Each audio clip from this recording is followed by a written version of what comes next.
अभी मैंने कुछ ही दिन पहले एक सीरीज़ है एडोलसेंस, नेटफ्लिक्स पर अवेलेबल है, उसको देखा। शुरुआत तो हुई जैसे बहुत ही ज़बरदस्त शुरुआत भी थी, लेकिन शुरुआत से ज़्यादा जो है वो जो उसका जो एंड था वो प्रभावशाली लगा। तो मैं बहुत ही संक्षेप में बता दूं, क्योंकि ये कहानी मैं जनरली मैं ऐसे शेयर नहीं करती हूँ। मेरा जो टॉपिक भी है वो मेंटल हेल्थ है। ऑब्वियसली ये सीरीज़ भी कहीं ना कहीं मेंटल हेल्थ से बहुत स्ट्रांगली जुड़ा हुआ है।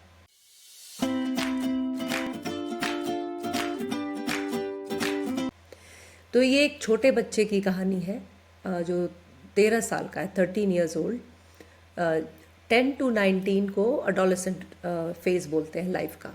यानी अगर किसी बच्चे की उम्र 10 साल है से लेकर 19 साल तक के लोगों को अडोलेसेंट बोलेंगे।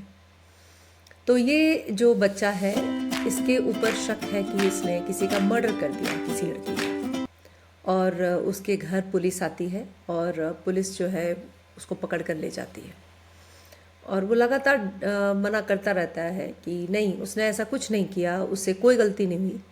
लेकिन जो एविडेंसेस थे वो बहुत स्ट्रॉन्ग थे। On camera he was caught और उसको डिटेंशन में डाल देते हैं। उसके बाद उसका बहुत तरह से एनालिसिस होता है। और पहले तो उसने कहा था कि मतलब उसने नॉट गिल्टी प्ली किया था। तो लेकिन जब एनालिसिस हुआ तो उसके अंदर भी परिवर्तन आया। तो ये बहुत बार ऐसी चीज़ें होती हैं। इसमें इम्पोर्टेंट क्या है, मैंने ये टॉपिक चूज़ किया कि ये कहीं ना कहीं ये जो मर्डर था, ये पहली बात तो मैं ये बता दूं कि ये बहुत सारी रियल स्टोरीज़ पर बेस्ड ये सीरीज़ है। आप ज़रूर देखिए, स्पेशली अगर आप एक पेरेंट हैं, अगर आपके पास एक टीनेजर आपका बच्चा है, आपके बच्चे हैं, तो आपको ज़रूर देखना चाहिए। क्योंकि बंद कमरे के अंदर या मोबाइल के अंदर जब बच्चे घुस जाते हैं तो वो क्या क्या एक्सप्लोर करते हैं, हम पेरेंट्स को नहीं पता चलता। बहुत मुश्किल है समझ पाना। और आज किसके पास मोबाइल नहीं है? मोबाइल या फिर जिसमें कि इस तरह की जितनी सारी जो डिवाइसेस हैं, इलेक्ट्रॉनिक डिवाइसेस हैं, लोग जो है उसको उसका सही प्रयोग तो करते नहीं हैं ऑब्वियसली। और बच्चे बच्चे तो एक्सपेरिमेंट करते रहते हैं। उस एक्सपेरिमेंटेशन के दौरान कितनी सारी ऐसी चीज़ें वो लेकर आते हैं कि ये बहुत समझ पाना मुश्किल होता है कि क्या से क्या हो जाएगी बात। तो उस सीरीज़ में ये पता चला, जो मैं फिर बता दूं, कि ये बहुत सारे रियल स्टोरीज़ पर बेस्ड है जो टीनेजर्स के साथ हुई है। तो उसमें एक बच्चे ने बताया कि इंस्टाग्राम, मैं तो उसके बिल्कुल अगेंस्ट हूँ ही, बहुत ही उटपटांग चीज़ें हैं और मेरे हिसाब से तो वो बैन भी हो जाना चाहिए। इंस्टाग्राम पे एक लड़की, जिस लड़की का मर्डर हुआ, उस लड़की के प्रोफाइल पे उस लड़की ने इस लड़के के प्रोफाइल पर कुछ ऐसी चीज़ें डाली, ऐसी इमोजीज डाली जिसको समझ पाना हम लोगों के बस की बात नहीं है। उनको देख के उसका कोई मतलब नहीं निकलता है। अब जैसे कि जो हम मेरी उम्र के या मेरे से कुछ छोटे उम्र के भी लोग हैं, आप लोग हार्ट इमोजी का क्या मतलब समझते हैं? अगर मैं बताऊं कि हार्ट इमोजी भी जो है उसके हर एक कलर का मीनिंग अलग है। रेड हार्ट का मीनिंग अलग है, येलो का अलग है, पर्पल का अलग है। मुझे गूगल सर्च करना पड़ेगा इसके लिए, मुझे याद नहीं है। मैं बस इतना बता दूं कि ये इन सब सारे के सारे जो इमोजीज हैं, उनका कोई विशेष मीनिंग है। उसको हम लोग ऐसे ही रैंडमली यूज़ नहीं कर सकते। तो मुझे बहुत ज़्यादा क्यूरियोसिटी हुई और मैंने सर्च किया कि एक्चुअली जो बहुत ही साधारण जो इमोजीज हैं, जैसे ब्रिंजल है जिसको हम लोग बैंगन बोलते हैं, या बनाना है, इसका एक बहुत ही स्पेसिफिक मीनिंग हो जाता है जो कि पॉजिटिव नहीं है। तो हम लोग जैसे साधारण लोग जो हैं वो हम लोग समझेंगे कि अच्छा, तो मतलब फ्रूट्स के बारे में बता रहा है, वेजिटेबल्स के बारे में बता रहा है। बिल्कुल ऐसी बात मत समझिए, क्योंकि इसका कुछ और ही मतलब हो सकता है। अभी तो मैं ये कोशिश कर ही रही हूँ कि मैं मोबाइल से ही पढूं। अब तो मुझे खुद ही भय होने लगा है कि मैं कौन सा इमोजी जो है वो सेफ है यूज़ करना। मतलब कैप जो पहनते हैं, कैप, वो झूठ हो सकता है उसका मतलब। अगर फिंगर का एक्शन होता है एक स्पेसिफिक, मतलब मुझे करने में भी, शो करने में भी बुरा लग रहा है। फायर साइन जो होता है, फायर, इसका मतलब आप किसी को अट्रैक्टिव बता रहे हैं। अब अगर आपने होलिका दहन के दौरान किसी को फायर भेजा है तो केयरफुल हो जाइए। इसी तरह से जैसे कि घड़ी जो होती है आवर ग्लास वाली, वो किसी के बॉडी को शो कर सकती है। या फिर लीव्स जो हैं, वो हम लोग समझते हैं कि लीफ इमोजी जो है बहुत ही, मतलब इवन मेरी समझ में भी यही था। और मैं ये बताऊं कि मैं बच्चों के कांटेक्ट में बहुत ज़्यादा रहती हूँ, तो मुझे लगता है कि मैं काफ़ी अपडेटेड हूँ इन इमोजीज़ के बारे में, या जो जेंजी लिंगो बोलते हैं, मैं काफ़ी अपडेटेड हूँ। मुझे पता है कि फोमो क्या होता है, योलो क्या होता है, ये सब मुझे पता है। लेकिन आप समझ नहीं सकते कि जो लीव्स हैं उसका मतलब हो सकता है मैरुआना, जो एक वीड जिसको बोलते हैं, जो ड्रग के रूप में यूज़ होता है। क्रैब का मतलब होता है वर्चुअल हग। बटरफ्लाई का मतलब होता है कि क्रश है। अगर आप नेगेटिव दिखाते हैं तो उसका मतलब आप एक्स रेटेड मूवी देखना चाहते हैं। नूडल्स जो है, noodles food, that is representing nudes. और googly eyes, they are, that means that you have received nudes। और तो ऐसी चीज़ें हैं, मतलब कि चिली ग्रेट चिली, उसका मतलब है रिस्की कंटेंट। और कॉर्न का मतलब है पॉर्न। मैं बस यहीं पे बंद करना चाहूँगी, और मुझे उम्मीद है कि आप जो है, आप यू नो इस पर रिसर्च करेंगे और आप पाएंगे कि एक्चुअली कि क्या क्या चीज़ें हैं। तो ये मतलब कितना मुश्किल है समझ पाना कि ये जो छोटे छोटे इमोजीज़ हैं, जिनका 1999 में जिनकी खोज हुई थी, to make the language easy, as simple as that. But actually emojis जो हैं उनके पीछे अब जो हिडन मीनिंग है वो ज़्यादा इम्पॉर्टेंट हो गए हैं। स्पेशली ये जो जेनजी जो बच्चे हैं 1998 onwards, I think 2000, I am not so accurate about it, मतलब 98 बॉर्न ऑनवर्ड्स। तो मतलब मेरा ये कहने का है कि बहुत ही सावधान रहने की ज़रूरत है। उस स्टोरी में हुआ ये कि उस लड़की ने इस लड़के के प्रोफाइल को, उस लड़के के बारे में ऐसी इमोजीज डाल दी जिसका मतलब था कि तुम बहुत ही अगली हो और तुम्हारे लिए कोई लड़की तुम्हें पसंद नहीं करेगी।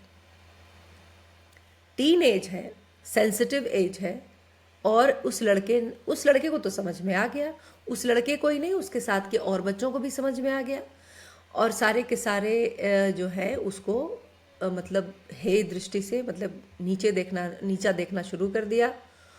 उस लड़के को फिर उस लड़की को कुछ परेशानी थी, तो इस लड़के ने सोचा कि शायद ये मौका है कि मैं अपनी इमेज बेटर बना लूँ उस लड़की की नज़र में। लेकिन ऐसा नहीं हुआ। वो लड़की बहुत कॉन्फिडेंट थी और उसने फिर से इसको इंसल्ट ही किया। उसकी वजह से ये हुआ कि ऐसी परिस्थिति आ गई कि वो लड़का जो है उसने चाकुओं से गोद कर उसको मारा। कितना मतलब पेनफुल है। अब एक साधारण फैमिली, माँ बाप जो होते हैं, उनको कभी ये नहीं लग सकता कि उनका बच्चा जो 13 साल का है वो बाहर गया है और वो जब वापस आएगा तो वो ऐसा कुछ करके आएगा। नहीं लग सकता, आई अंडरस्टैंड। लेकिन अगली सुबह जब पुलिस आती है तो धीरे धीरे करके जो घटनाक्रम है वो सामने आते हैं, और उसमें ये पता चलता है, कंफर्म होता है कि बच्चे ने ये किया। अब यहाँ पे मैं कहना चाहूँगी कि बच्चा भी बच्चा ही है। बच्चा जो है उसने एक इम्पल्स, एक मोमेंट में ऐसा कर दिया, but he is not a killer. उसके अंदर उतने शायद साइकोलॉजिकल डिसऑर्डर्स नहीं हैं अभी। एक मोमेंट आता है, हीट ऑफ द मोमेंट जिसको बोलते हैं, हीट ऑफ द मोमेंट में उसने ऐसा कर तो दिया, लेकिन क्या वो एक हत्यारा है? क्या उसकी वजह से उसकी पूरी ज़िंदगी, जो करीब 80 साल करीब और होगी, 70-80 साल, क्या वो ख़त्म हो जानी चाहिए? यहाँ पे मैं ये नहीं कह रही कि उस मर्डर उसने किया वो सही किया और वो लॉस ऑफ लाइफ नहीं था। लॉस ऑफ लाइफ बिल्कुल था, बिल्कुल था। अब ये बहुत ही कठिन मुश्किल सिचुएशन है जिसके लिए मेंटल हेल्थ, जो मैं बार बार अपने वीडियोस में ये कम्युनिकेट करना चाहती हूँ कि मेंटल हेल्थ कितना कितना ज़्यादा इम्पोर्टेंट है, और लोग नहीं ले पाते इसको कि इस तरह की सिचुएशंस, और ऐसी सिचुएशंस मतलब होती हैं, बहुत आम घटना है इस तरह की। आप अगर न्यूज़पेपर पढ़ेंगे या किसी वेबसाइट पे जाएंगे, मतलब गूगल न्यूज़ या कुछ भी अगर आप सर्च करेंगे, तो you will find some of the news like this. मुझे, मेरे आंखों में आंसू आ गए जब मैंने देखा कि पेरेंट्स और उसकी एक बड़ी बहन किस तरह से इस सिचुएशन को हैंडल कर रहे हैं। उन्हें पता है कि जो हो चुका वो हो चुका, एट द सेम टाइम वो इस तकलीफ में है। समाज उन्हें नहीं छोड़ता, समाज बहुत क्रूर हो जाता है, लोग बहुत क्रूर हो जाते हैं विदाउट रियलाइजिंग कि ये सिचुएशन जो किसी के साथ भी हो सकती है। और इसमें मेरा अपना अनुभव है as a special needs parent, मैंने पहले भी शेयर किया है। As a special needs parent, लोग, पढ़े लिखे लोग, हाईली एजुकेटेड लोग आपको ऐसे देखते हैं कि जैसे आप तो बहुत ही घटिया, मतलब आप नीचे दर्जे के लोग हैं। फैमिली आपको सपोर्ट नहीं करती, और ये सच्चाई है, ये बिल्कुल सच्चाई है कि आप एक बिल्कुल अकेले हो सकते हैं। वो फैमिली भी अकेली हो गई, लेकिन उन्होंने हिम्मत दिखाई, कोशिश की उन्होंने।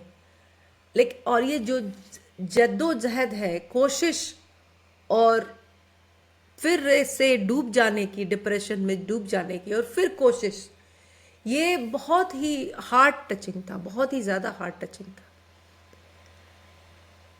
फिर उसके फादर का जो एक तरह से, क्योंकि वो बहुत ही स्टोइक थे, उन्होंने वो एक्सप्रेस कुछ नहीं कर रहे थे।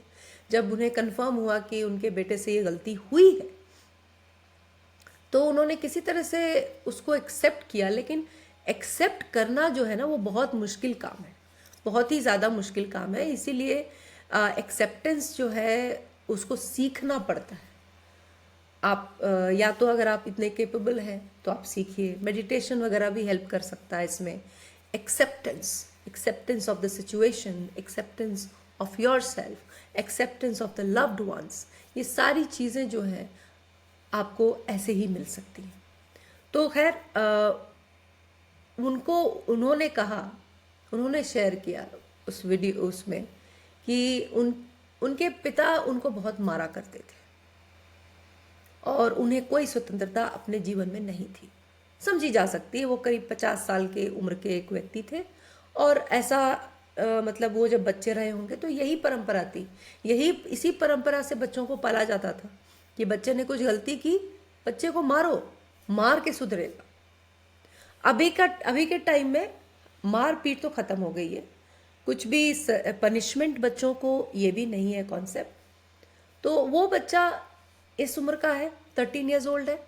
अब उसने अपनी ज़िंदगी को ऐसे बिताया जैसे कि सारे बच्चे हैं, मतलब कमरे में बंद होके जो मर्जी आ रही है वो देखना, जो मर्जी आ रही इंस्टाग्राम पे अकाउंट खोल लेना, वीडियोस बनाना, और जो इनअप्रोप्रिएट चीज़ें हैं, जो एज इनअप्रोप्रिएट है, मतलब रिलेशंस के बारे में, स्पेशली सेक्सुअल रिलेशंस के बारे में एक 13 ईयर ओल्ड इस या 14 या 15 ऐसे एज ग्रुप में नहीं सोचना चाहिए। ये बड़े उम्र की बात है। पहले जो है आप अपने जीवन को एक रास्ते पर लाइए। मेरा बहुत ही सविनय अनुरोध है, हम्बल रिक्वेस्ट है बच्चों से कि बेटा अगर आप इस एज में है, 10 to 19 के एज में है, then please focus on your life path. आप अपने आप को एक बेटर ह्यूमन बीइंग बनाने के लिए कोशिश करिए, एक अच्छे लड़के बनिए, अच्छी लड़की बनिए, ताकि आप आपकी ज़िंदगी और आपके फ्यूचर में जो आपके आसपास जो लोग आएंगे आपसे कनेक्ट होंगे, being your husband, being your wife, और जो जो भी लोग हैं, मतलब आपके वर्क प्लेस में जो लोग हैं, वो आपसे रिलेट कर सकें और आपके साथ काम कर सकें। ज़िंदगी में ये जो रिलेशनशिप है, सेक्सुअल रिलेशनशिप है, इसके लिए एक अलग फेज़ आएगा जिसमें आप स्वतंत्र होंगे, लेकिन ये जो समय है ये उसके लिए नहीं है। तो ये मुझे बहुत बुरा लगा कि जो पिता जो थे उन्होंने अपनी ज़िंदगी में भी, अपने बचपन में भी तकलीफ़ें उठाई, क्योंकि उस समय वही परंपरा थी। जो उन्होंने कोशिश की कि उनके बच्चे को ये ना झेलना पड़े, तो उसका ये रूप सामने आया, which was, I would say, uglier. I am not supporting beating, hitting, ये सब चीज़ें सपोर्ट करने की नहीं है। तो लेकिन ये भी तो बहुत ही बुरा हुआ, इसमें एक लॉस ऑफ लाइफ, और दूसरा जो है वो फिजिकली तो अलाइव है, but that was also very bad. इस तरह की जब सिचुएशंस जब आती हैं तो बहुत कठिनाइयाँ होती हैं, लेकिन एट द सेम टाइम ये बहुत इम्पॉर्टेंट है कि हर समय पॉजिटिविटी मेंटेन की जाए, हर समय आप पॉजिटिव रह पाएँ। तो बच्चों और पेरेंट्स, ये दोनों से रिक्वेस्ट है कि आप लोग एक दूसरे से कनेक्ट हो।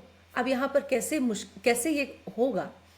बच्चे जो है वो दूर जाएंगे ही, लेकिन पेरेंट्स अगर बच्चे दूर आपसे जा रहे हैं तो उनको दूर ना जाने दें, आप जगह बनाएं, क्योंकि उनको इस दुनिया में आप लेकर आए हैं। ये आपका धर्म है कि आप उनको जिंदगी का रास्ता दिखाएं। कोशिश करते रहे, कोशिश तो करना ही चाहिए।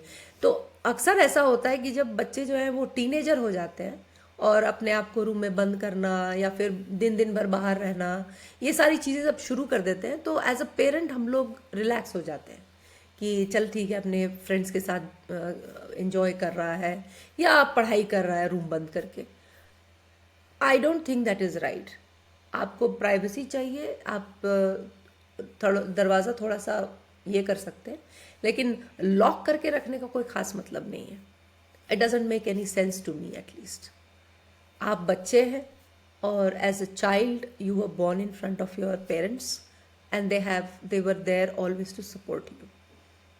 तो ये ट्रस्ट बच्चों को भी रखना ही चाहिए। At the same time parents को भी वो बाउंड्रीज का रेस्पेक्ट करना चाहिए, नॉक करके जाना चाहिए। और अगर बच्चे को, जो कि एक बड़ा होता है इंसान है, अगर उनको अभी आपसे थोड़ा इंटरफेरेंस फील हो रहा है तो आप सॉरी बोल दीजिए, सॉरी बोल के थोड़ा दूर हट जाइए, इसमें कोई खराबी नहीं है। लेकिन वो जो कनेक्ट होता है जिसमें कि बच्चा जो है उसको कभी कोई ज़रूरत हो तो आपके पास आ सके, आपको कुछ बोल सके, ये जो विंडो है, मेरे हिसाब से तो डोर होना चाहिए, ये कभी बंद नहीं होना चाहिए। रूम के डोर का बंद होना सिर्फ एक परिचायक है, ये इंडिकेटर है कि बच्चा जो है is going away from you. Spending time alone और a lot with friends is again an indicator कि the child, the teenager is disconnecting with you. Disconnect is very tough, is very tough. और आपको ये समझ में नहीं आ रहा है कि how to deal with this. Instead of going on social media, जहाँ पर लोग टाइम पास करते हैं, सोशल मीडिया जो है वो टाइम पास करने की जगह है। मेरे तो ये भी समझ में नहीं आता कि किसके पास इतना टाइम होता है कि उसको टाइम पास करने की ज़रूरत होती है। Why not you do something constructive, कुछ अपनी ज़िंदगी में अच्छा कर लीजिए। लेकिन सच यही है कि सोशल मीडिया पे जाके आप समाज का भला करने नहीं जाते, आप सोशल सर्विस नहीं कर रहे हैं। और लोग जो है, बहुत सारे लोग, बहुत सारे लोग, मिलियंस ऑफ पीपल, वो पोस्ट लिखते हैं कि वो कितनी तकलीफ में, बजाय प्रोफेशनल सर्विस लेने के।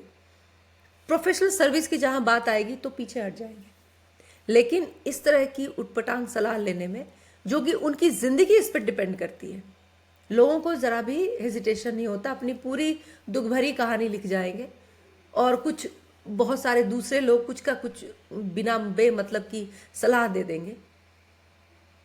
क्यों ऐसा क्यों करते हैं? ऐसा करने से किसी को फ़ायदा नहीं होने वाला है। ये जो इसकी जो ग्रेविटी है, इसकी गंभीरता जो है सिचुएशन की, इसको प्लीज़ समझिए और निर्णय लीजिए सही, क्योंकि आज का लिया हुआ निर्णय कल को इफेक्ट करता है। सोच समझ के लीजिए, टाइम बिताइए और तब कीजिए ताकि आपको अफसोस ना हो। मेरी ज़िंदगी में तो मैं हर एक काम करने से पहले मैं ये सोचती हूँ कि ये 20 साल के बाद मुझे कैसा लगेगा।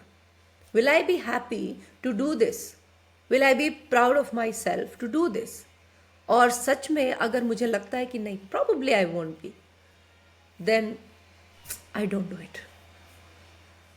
खैर, आज बहुत सारी सीरियस बातें हो गई। आई होप कि ये रिलेटेबल है, कनेक्ट कर पाए होंगे आप।